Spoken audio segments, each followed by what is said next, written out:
नमस्ते एवरीवन। इस वीडियो में हम बात करने वाले हैं क्लाइंट सर्वर मॉडल के ऊपर। इसके ऊपर हम पहले भी चर्चा कर चुका है, बट इस वीडियो में हम डिटेल में चर्चा करने वाले हैं। ठीक है, अगर डिटेल में इसके ऊपर एग्जाम में क्वेश्चन आता है तो आपको क्या लिखना है, इसके ऊपर हम गहराई में डिस्कस करने वाले हैं इस वीडियो में। तो अभी सबसे पहले आते हैं क्लाइंट सर्वर मॉडल के बेसिक्स के ऊपर। क्लाइंट सर्वर मॉडल में एक क्लाइंट होता है और एक सर्वर होता है।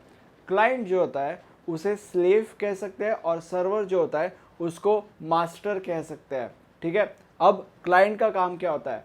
क्लाइंट का काम ये होता है सर्वर को सर्विसेज रिक्वेस्ट करना, ये क्लाइंट का काम होता है। और सर्वर का क्या काम होता है? सर्वर का काम होता है उन सर्विसेज को फुलफिल करना, उन सर्विसेज का जवाब देना, उन सर्विसेज का रिजल्ट देना क्लाइंट को, वो सर्वर का काम होता है। अब इसका एग्जांपल ले लेते हैं। इसका एग्जांपल ये है, यूट्यूब का एग्जांपल ले लेते हैं। सपोज मान लो आपको हमारा जो दूसरा चैनल है प्लैनेट ओजस, उसका सेल्फ इम्प्रूवमेंट प्लेलिस्ट देखना है। तो आप यूट्यूब के उसके सर्च बार में डालोगे कि प्लैनेट ओजस सेल्फ इम्प्रूवमेंट प्लेलिस्ट। तो यहाँ पे आप क्या कर रहे हो, यहाँ पे आप क्लाइंट बन के यूट्यूब के सर्वर को एक सर्विस रिक्वेस्ट कर रहे हो। ठीक है, तो यहाँ पे आप क्लाइंट हो और यूट्यूब का जो सर्वर है वो सर्वर है, राइट, जो कि आपके रिक्वेस्ट को लेगा और आपको रिजल्ट देगा। तो यहाँ पे आप क्लाइंट हो और यूट्यूब का जो सर्वर है वो सर्वर है। ठीक है, और यहाँ पे यही जो भी चीज़ मैंने आपको बोली वो हो रही है, राइट। अब ऐसे जो एग्जाम्पल्स है, जनरली आपको ऐसे सारे एग्जाम्पल एग्जाम में लिखना अवॉइड करना है। ये मैं आपको इसलिए बताता हूँ ताकि आप समझ सके आपको एग्जाम में क्या लिखना है। आपको एग्जाम में वो सारे एग्जाम्पल्स लिखने हैं या वो सारी की सारी चीज़ें लिखनी है जो हमने नोट्स में आपको दी है। ठीक है, नोट्स में हम वही चीज़ें डालते हैं जो आपसे एग्जाम में एक्सपेक्टेड होती है। अब आगे बढ़ते हैं हम लोग। अब इसके दो कैरेक्टरिस्टिक है, आई मीन बेसिकली आप कह सकते हो इसमें दो चीज़ है।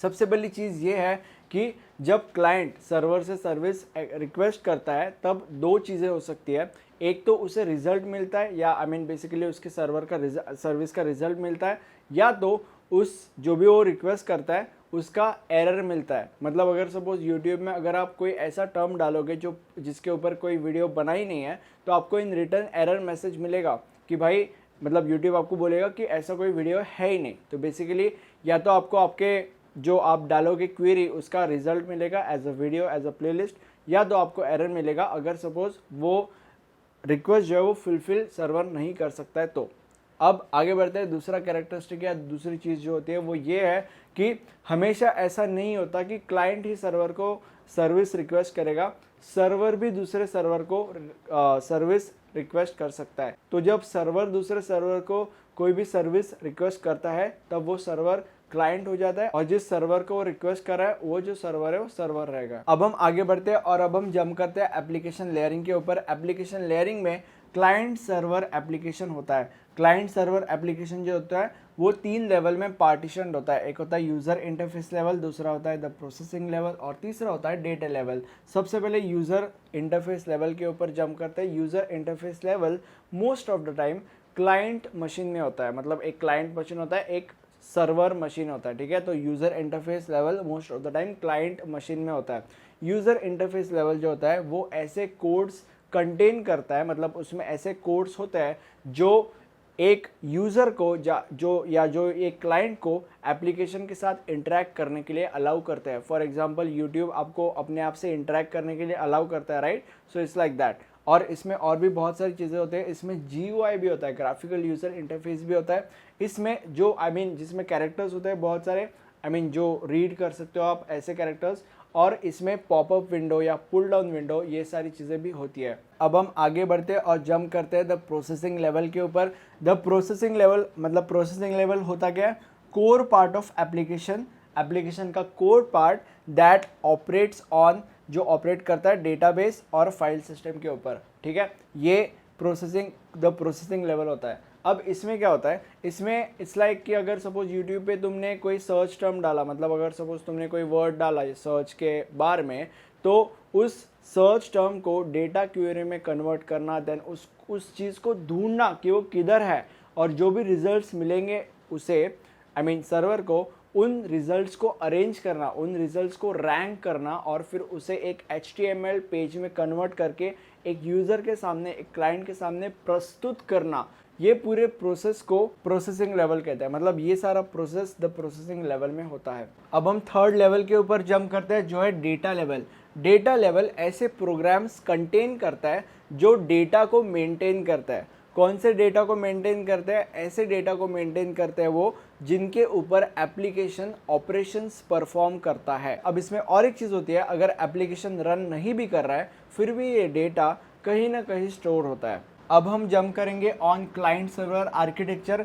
क्लाइंट सर्वर आर्किटेक्चर में हम ये देखते हैं कि ये जो लेवल्स होते हैं, ये अलग अलग level, user interface level, processing level और डेटा लेवल, ये कौन से मशीन में कैसे कैसे और कब कब डिस्ट्रीब्यूट होता है। मतलब दो मशीन्स होती है, क्लाइंट मशीन होती है और एक सर्वर मशीन होती है। तो इसमें वो देखते हैं कि कौन से लेवल्स किस में जा सकते हैं और कब जा सकते हैं और कैसे जा सकते हैं। It's like that.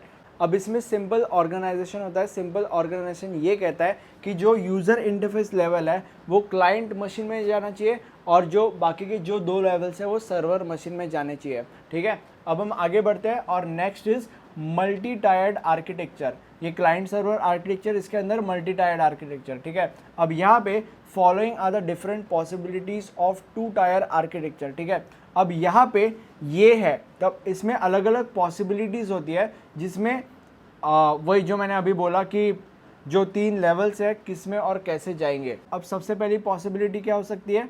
Terminal dependent part of user interface level on client machine. अब इसमें और एक चीज़ बहुत ज़्यादा इंपॉर्टेंट ये है कि ऐसे आपको एग्जाम में नहीं लिखना है, आपको प्रॉपर वे में लिखना है, प्रॉपर वे में पॉइंट के हिसाब से लिखना है। नोट्स में हमने बहुत ही अच्छे से दिया है कैसे आपको एग्जाम में लिखना है। नोट्स में हमने वही सारी चीज़ें लिखी है जो एक स्टूडेंट से एग्जाम में एक्सपेक्टेड होती है। ठीक है, और ये जो नोट्स में हमने सारी की सारी चीज़ें लिखी है ये डायग्राम्स के साथ लिखी है। इसके डायग्राम भी आपको ड्रॉ करनी पड़ती है। क्लाइंट सर्वर मॉडल की डायग्राम होती है एक, वो भी ड्रॉ करनी पड़ती है। ठीक है, अब हम इसके ऊपर आते हैं। Terminal dependent part of user interface level on client machine, मतलब जो टर्मिनल डिपेंडेंट पार्ट है यूज़र इंटरफेस लेवल का वो क्लाइंट मशीन में जाएगा और जो बाकी की सारी चीज़ें हैं जैसे कि डेटा लेवल हो गया और प्रोसेसिंग लेवल हो गया और इसका बाकी का पार्ट वो सर्वर मशीन के अंदर जाएगा।